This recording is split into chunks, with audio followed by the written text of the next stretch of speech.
throughout the day, you watch these guys, they're jumping, they're running, they're benching.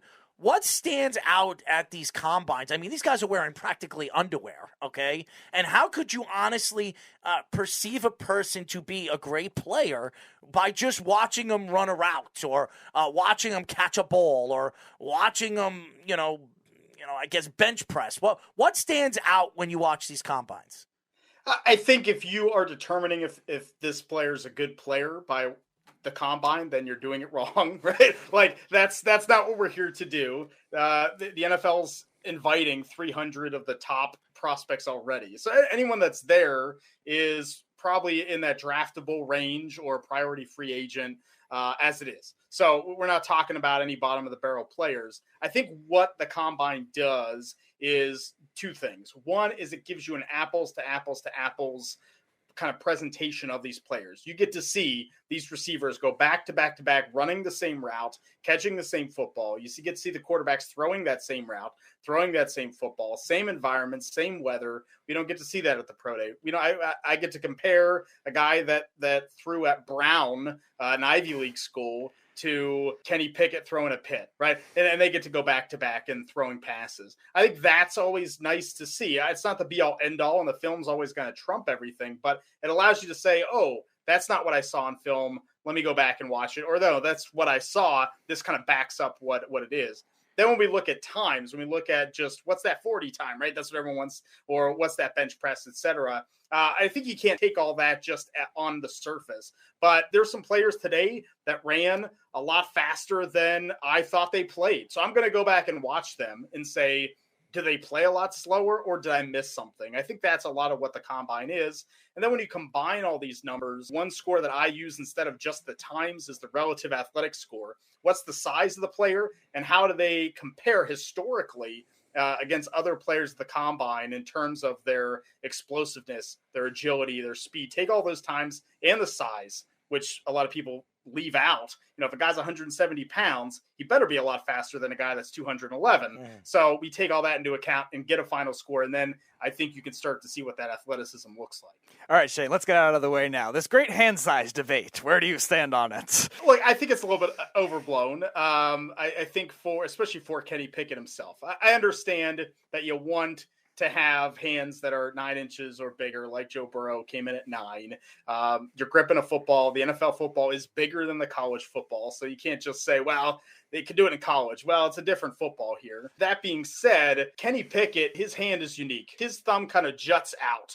And so how they measure the hand is from pinky to tip of thumb, not on a football, just straight up. So if he can't bend his thumb all the way back, he's going to get a lower measurement than his hand actually is. And I think that's what's happening. I think his hands, if he can't move that finger all the way back, probably would be over 9 inches. He'd be fine. But he wears the 2 gloves. That's a problem. He fumbled a lot. That's a problem. I don't think it's necessarily just the hand size, but it's going to be a slight concern. I don't think you don't pick him because his hands are a half inch too small. You don't pick Pickett because of his hands. Nice. There you go. We are talking to Draft Countdown managing partner and analyst Shane Hallam. So, Shane, I mean, obviously, there's a lot of videos and pictures of Evan Neal, who looks unbelievable, 340 pounds. He lost a lot of weight. He looks like he's in the best condition going into this combine. What were your thoughts? A lot of people are surprised of his size. I mean, we posted up his picture on our feed. Are you surprised at Evan Neal's size? And does this hurt or affect anybody from drafting him, as the number 1 pick? No, I think it's good. Like you said, I think he looks good. I don't need my offensive tackle to be 350 pound plus. You don't necessarily need that if they have the strength and they have that lower body strength. I mean, Evan Neal is 6'7". He's really tall. So he's not going to look at the same 340 as a guy that's 6'3". They're going to look at that. Their body's going to look a lot different, or a 7-footer in the NBA, right? Can be 300 pounds and not look that. So I think that's the thing. He's really tall. I think his athletic ability at that size is ideal. And if he can get a little bit more athletic, a little bit more consistent, I think there were times at Alabama where you saw maybe the weight be a little bit of a problem for him to get to the edge and kind of settle himself. He's a little inconsistent. It's why he's not like a surefire number one overall pick, even if he might go there, because he had some inconsistency in terms of pass blocking. He's a nasty player. He is very physical. You can see the upper body strength. I think slimming down a little bit, if it helps with that athleticism and consistency, and he still keeps that nastiness of his run blocking and lower body push, I think it's the best thing that can happen for him. And I think he's squarely in the conversation for number one overall. And if not, he's going to go in the top 5.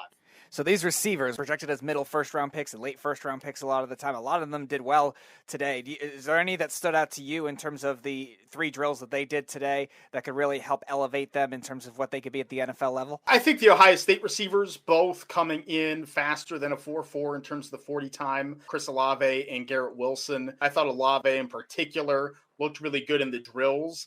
He was a player that, very smooth, kind of almost has this sneaky athleticism where he can get behind you pretty quickly just in how he runs his routes. Whereas I think Wilson's a little more of the pure footwork route runner. Showed that a little bit today too. So I think those 2 players maybe established themselves. They're definite first round picks. People are going to feel good about that. I think that the player that people were looking for was Arkansas receiver Treylon Burks. Mm-hmm. He was a guy that a lot of people have as the number 1 overall receiver in this class. Does. I do. I had him. Yep. Came in at 225 pounds. I mean, that's a big guy. And he ran a 4.55, which some people thought he'd run in the 4.3s or low 4.4. It probably wasn't going to happen at 225. 4.55 is really good at that weight and at his size. He is still an athletic freak. He's still in the top 80 percentile of receivers that have ever worked out at the combine for his numbers. I mean, it's pretty good. So I think Treylon Burks, he lined up mostly in the slot at Arkansas, which is a little bit odd for a player of his size. So I think that's going to be interesting to see what team drafts him and how they utilize him. But I think he's squarely in the first round. I think those 3 players. And then we have guys that injuries weren't able to work out today. Jameson Williams from Alabama, Drake London from USC, that I think are up there as well. I think the combine kind of solidified just what I had thought about those players and where their value is. I don't think too much changed in terms of that value, but it might mix up a little bit who goes first and who goes second in that first round. We are talking to Draft Countdown managing partner and analyst Shane Hallam. Kayvon Thibodeaux is a guy that everybody is looking forward to seeing at this combine. I mean, his unbelievable speed, his strength, his conditioning. I mean, he also has had some injuries that really has scared people from Oregon. But he was predominantly going to be the number 1 pick going into this year and this season, but the injuries have really pushed him back. Now that people are saying Hutchinson over him. What are your thoughts to Kayvon Thibodeaux going into the combine? And do you think he has anything to prove to really move himself back up in the top 3 in this draft this year? I think he seems to. I'm not sure that he should. I have him as my number 1 overall player in this class. And I think the reason for that to me is you don't get the explosive first step that he has regularly. I think it's one of the best that I've seen in college football since I've been doing this since 2004. His ability to kind of step out and kind of push the offensive tackle to the outside, spin inside, or vice versa. He uses that athletic first step explosiveness to rush the passer and had a lot of success this year doing that. But it seems like people don't like, the injuries, don't like maybe how he played against the run, just want to be a little bit more sure of themselves with what he brings to the table. Is he a complete pass rushing edge rusher, which Aidan Hutchinson from Michigan is a more complete player. The great game against Ohio State kind of solidified his draft stock and then didn't do much in the playoff game and the bowl game, right? He was shut down. So I think that's what you're looking at and why maybe neither of these guys go number 1 overall now.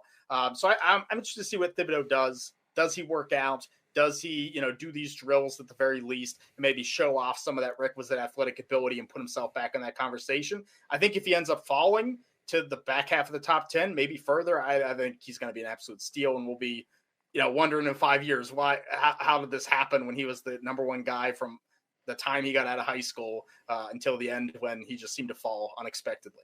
So there have been rumors, speaking of the number 1 overall pick, that Jacksonville has been trying to shop it as well because they need a lot, especially on defense. Can you see this kind of thing in a not quarterback class? And if so, who do you think could be teams that are likely to trade up if that's the case? No. Like, if I'm a team, I'm not moving to number one overall. Just the cost of what just number one overall means in a vacuum is too expensive. Now, if Jacksonville's willing to take a heavy discount and you're a team that needs an offensive tackle or an edge rusher, then I think maybe you explore that possibility. So I think we're talking about 4 players. Evan Neal from Alabama, we talked about. The 2 edge rushers we just talked about. And then Ike Mekwonu, the offensive tackle from NC State, who had a phenomenal season. I think those are the only 4 guys that I'd be willing to move up there for. And maybe it's a team like like Carolina or like the Jets that had, Jets have a couple picks in that top 10, could move from 10 to 1 and try to lock up 2 of the top 5 players in the draft.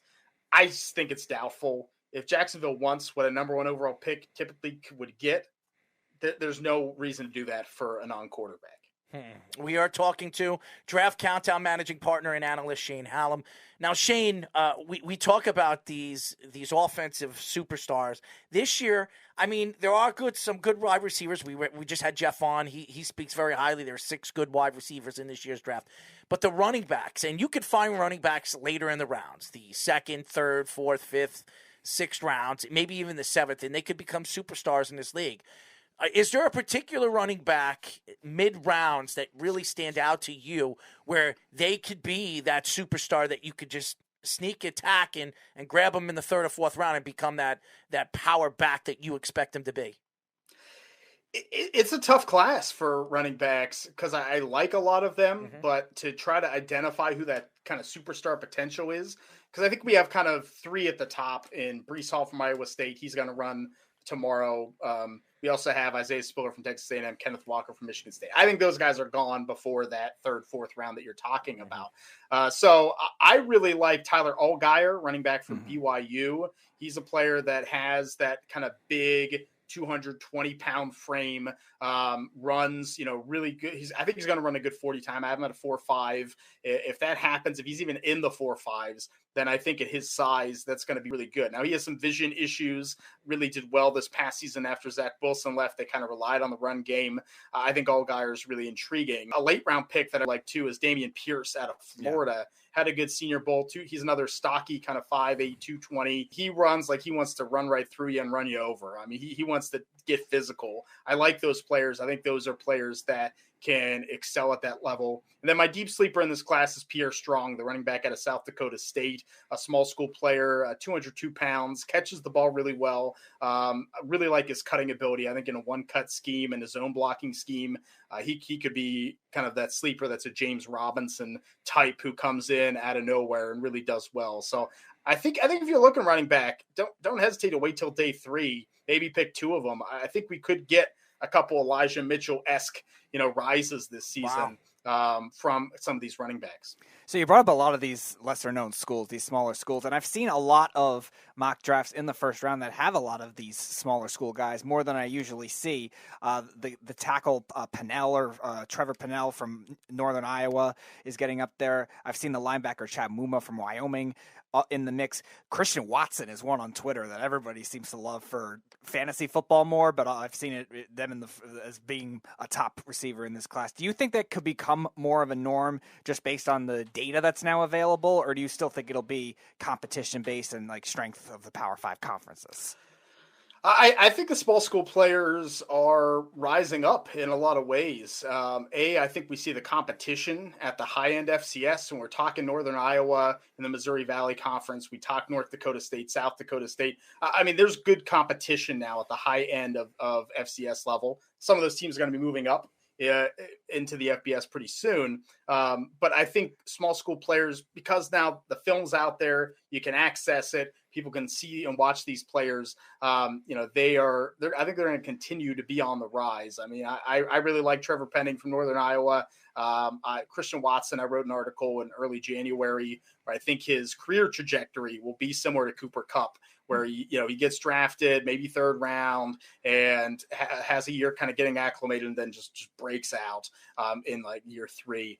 So I think these small school players you watch at the Senior Bowl, this year did not have that kind of catch up that usually those small school guys need like a day to just get settled. That didn't happen this season. So I do think the small school players, something to look out for this year and next year. You're going to start seeing more and more compete with these SEC, ACC type players.